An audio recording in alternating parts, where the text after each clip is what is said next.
সন্ধ্যে 6:30 নাগাদ আমাদের কাছে একটি গোপন সূত্রে খবর আসে, হোটেল ইম্পেরিয়াল যেটি উদয়পুর জেল রোডে অবস্থিত, সেখানে এই হোটেলে 107 নম্বর রুমে কিছু যুবক গ্যাম্বলিং করছিল, জুয়া খেলছিল।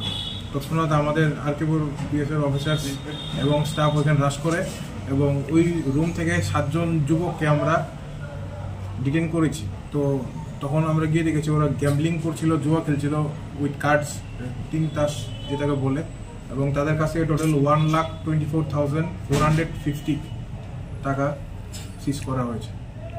কজনকে গ্রেপ্তার করা হয়েছে? 7 জন। যে অভিযুক্ত 7 জনকে গ্রেপ্তার করা হয়েছে তারা কি লোকাল উদয়পুরের নাকি অন্য জায়গায়?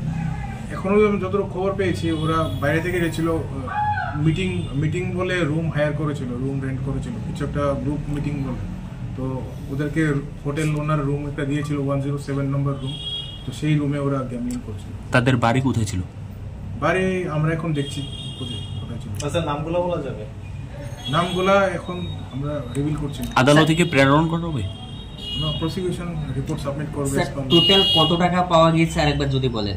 টোটাল 1,24,450, 1,24,450 টাকা।